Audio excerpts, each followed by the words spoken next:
everybody, welcome back to the Prehospital Paradigm Podcast. I'm Scott Wildenheim, got Caleb Ferroni off to my left here, Dr. John Hill over to the right, and our special guest today is Brian Yenkevich, Detective Brian Yenkevich from Mentor Police Department. We're doing something a little different today. So we normally have some clinical topic, and we're doing some public safety adjacent stuff, and you're not here to talk to us about detective stuff, but more importantly, kind of your other job, one of your many other jobs, because you collect jobs like some of our colleagues. Like a firefighter. Yeah, exactly. Yeah. We want to talk about your experience and what you do with the bomb squad, and really everything that revolves around that. It's really, I think, something that from the pre-hospital provider space, from the fire space, that we interact with periodically, but don't have a great understanding of what goes in on the background, and what all kind of goes into it, and capabilities and training and whatnot. And on the UH side of things, we do some stuff with you guys and respond with you. So some of these questions I'm going to throw to you are, obviously going to be loaded questions that I know some of the answers to, but we want to get kind of that out there. But hey man, thanks for coming on, joining us. And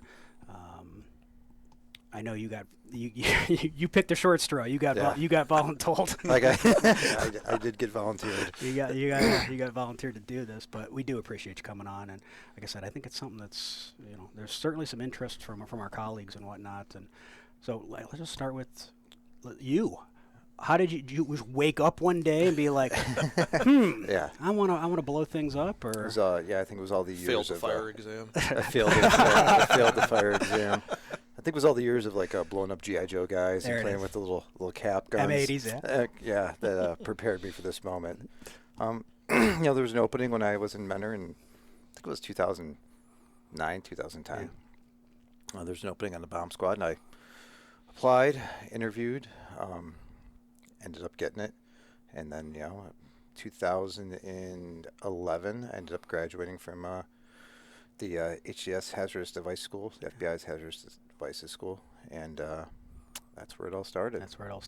So yeah. Prior to that, was not something that was on your radar? Or No. Just kind of came along. It You'd be just like, hey, this is cool. Let me give this a shot. Yeah, I like blowing things up. Who doesn't like blowing things exactly. up? So you're gonna pay me. You're gonna pay me to do this. That was my interview. I like blowing things up. They're like, you're on. You're on. Yeah.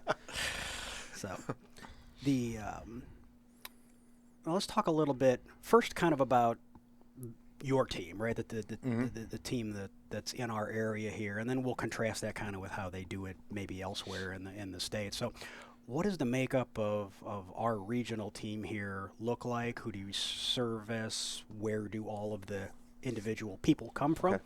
And then again, we'll get into how does that look across the rest of the U.S. So our team's it's based out of Mentor. It covers Lake Geauga and Ashtabula County, and the water in Lake Erie out to Canada, in those areas too. We have members from the Mentor Police Department. There's 3 of us from Mentor Police Department. East Lake, Painesville City Police, Concord Township Fire. I know I'm probably missing somebody. Actually, there's 4 of us from Mentor now. Correct. Yeah. And then UH, and we also have Geauga County Deputy that's has our explosives detection K9. Our dog, yeah. Yep. How does that model look compared with the rest of Ohio, the rest of the United States? It's pretty consistent. Yeah. Cleveland obviously is big enough that they have their own Bob squad with their own team, dedicated team. Like Columbus Fire, they're actually the only full-time team in Ohio, and it's all Columbus Fire. But usually everyone else is kind of broken up into different they'll have different departments just to fill roles, because it's hard to fill these roles, with manpower. Mentor can't provide everything, because if we get called out, that's if we're all working, that's half of a shift going. You can't lose all that. But I think it works out good, because it actually spreads the financial burden up, with overtime and stuff like that across different departments and everything like that. So a little shared responsibility. For everybody. And how often are you actually getting called out? So full team call-outs, we're probably between 20 and 30 a year. Some years we've been out a little bit more. Some years we've been a little bit less. But usually about 20 or 30 times a year we're going out. Usually mostly in the summer. Yeah, and the warmer months are usually pretty busy. Most of those are smashed into probably 5 or 6 5 or months. 6 months. Yeah. Yeah. And you talked about the Cleveland team, having their own team, and Columbus was kind of, you said it was Columbus Fire. How does it break down with essentially who services bomb callouts and who has this bomb techs? So, obviously in the case of Columbus, it's the fire department, but I also know from experience that obviously this team is mostly law enforcement based, or Cleveland's team, obviously law enforcement based. How does that get divvied up, or where It's is that? just the way that I think that when the FBI, so we're all controlled by the FBI. Yeah. The FBI controls who has teams, how many techs you can have a team, everything like that. I think it was just kind of how it played out. Maybe probably Columbus Fire is the one that said, "Hey, we'll do it," and they have the manpower to do it. There's nothing that says that we can't have firemen on our team. As painful as it is to say, firemen are pretty useful on a bomb squad. But we just don't have one right now. Right. But other teams are police and fire. I know Cincinnati. I think Cincinnati down there I think the fire department has their own team there too. But there's nothing that says that you can't be a fire or have a fireman to be a bomb tech. One of the requirements is you have to be a hazmat tech to be a bomb tech before you even go to school. So it kind of helps to do that. To go to the hazmat school. A lot of the firemen have been in hazmat school already. Correct. I had to go to hazmat school. That was new to you. Yeah, being a cop going to hazmat right, school is kind of interesting. Yeah. So where do I shoot it? Yeah. You don't shoot it. Jesus Christ, man. Yeah, it was interesting. It was fun though. It was a lot of fun. Police and firefighter. Who can be a tech? Who would be accepted to? So you have to have at least 3 years of full-time experience at your particular department, and then I think it's 5 years of retainability, and then for us, we just fill the spot. You do that, then there's a physical fitness little physical that they put you through. How fast can you run from the bomb? How fast can you run from the bomb? Yeah, yeah. Looking at me, I don't run very fast, so. There's physical fitness tests. Make sure you're not colorblind, you're not claustrophobic because you put it yourself. You go in a bomb suit or a bomb suit with an SCBA on, it becomes very, very tight very quickly. I think you and I have both done that a couple times, and it's not the best thing in the world. It's heavy. It's awkward. No, I mean, and that was actually a good. I'm glad that you pressed us to do that. Is get in the bomb suits and take a few laps around, climb some stairs and stuff. So, from the clinical perspective, that gives me a far better understanding. I mean, I was in it 20 minutes, or not even that, probably 15 minutes, and I was drenched and panting like a dog. And we were in a semi-climate controlled and area. It was, we were in sun. the building. We weren't, we didn't have the stress of anything. I wasn't going down on a bomb or anything, and just walking around in it. But that gives us, a very good perspective. I make the analogy to, our colleagues. It's, wearing structural fire, and that's kind of that's our analog, right? It's like wearing structural firefighting gear is like wearing pajamas compared to, and even putting that suit. Having gone through hazmat tech class, I mean, I did that years ago, but part of that was we had to put the full suit on with an SCBA. So I related it to that until I got into it. And it was like, it's not like That's that. nothing like that. Man. In some of our calls, we actually have to put the Tyvek suit on, be taped in the Tyvek suit, then put the bomb suit on, then put an SCBA on. So. And then I think one of the things that you guys had asked me to do is, all right, get up from your knees. And it's like, that's hard to do. You get used to it after a while. I mean, it's not enjoyable when it's hot out. Usually about after 35, 45 minutes, we usually try to switch people out because the only thing you're thinking about is getting out of the suit because you're just sweating and everything. But it's nice that we have our medics there now to help, check our vitals, make sure we're good to get in the suit.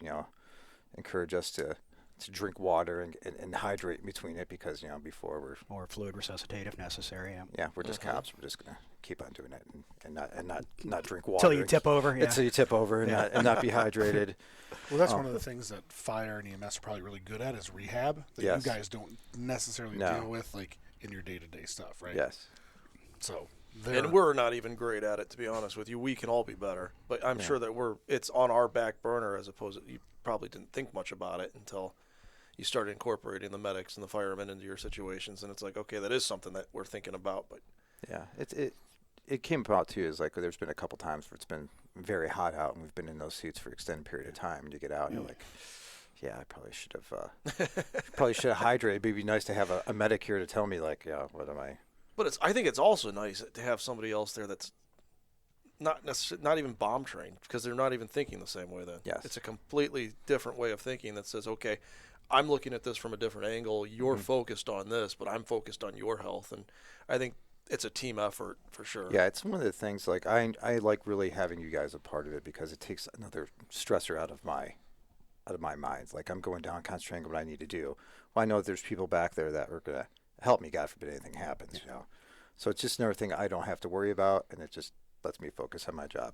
I don't do anything with bomb disposal or anything that you guys do, but it's something that I talk about in other episodes. It's cognitive offloading, right? It's just something else that you don't even have to worry about. That it's someone else's responsibility to make sure that I help stay safe. Yes. Obviously we kind of started talking a little bit about the suit, which I think is like the quintessential image of every bomb tech that, you know, when you say it's the kind of the everybody's seen that movie, yeah. It's the image, it's the image that kind of pops in your mind. So I guess let's talk a little bit about the suit, because it is the quintessential thing. So how is a bomb suit rated? So it's interesting because there's really no. I actually like this answer. This is funny, but go ahead. Yeah, there's really no rating on it because there's so many different variables that could go into it. You know, they can't. You know, going up on a couple sticks of dynamite in an open field, you're not going to get that much.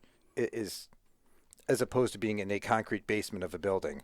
You know, the blast pressures are different. Everything's going to be different. So, you know, it just kind of. There's really no, I mean, I don't blame the company. They're not going to say this is what it does, because if it doesn't do that, then they're going to get sued. Yeah. But and that was the thing that early on kind of surprised me. And you're like, they say it works. We have to believe. We were told to wear it, so we're wearing it. How often do you actually have to wear it though on your call-outs? I mean, depends what it is. We try to do everything remotely with robots, or now even with drones sometimes, or. You know, we have a wide variety of robots we can use, which take the place of me going down. And we try to do everything remotely, but it comes down to it, got to put the suit on and go down and do it. So, now it depends on, like, the scenario, too. Sometimes we'll wear a suit. Sometimes it's something where it really doesn't matter if you're wearing a suit or not, because it's not going to help you anyway. And then there's other times where it might be something smaller where we can get, like, a helmet and vest get down there, too. And you know, the suit, you guys have worn it. The suit is can't really be that agile in the suit. No. So if it's something you kind of in a confined space or cramped or a little bit smaller, be a little bit more agile. Just wear a vest and helmet down and risk and do benefit. that. Yeah. I don't want to be bumping into things, as opposed to having this giant suit with a tank on. Like in this room with all of us, I'd be knocking. Yeah, things would be flying. I'd be knocking everything off the shelves. Somebody identifies something. Let's just talk about our experience in the lake area.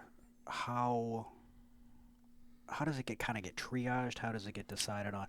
Is the team going? Are they not going? So how does all that play out? It goes to we're dispatched out of the Menor Police Department, but like we call most, if you call Central Dispatch, which is the Sheriff's Department, they'll just transfer you over to Menor. Then the commander will get paged out. He'll make a decision.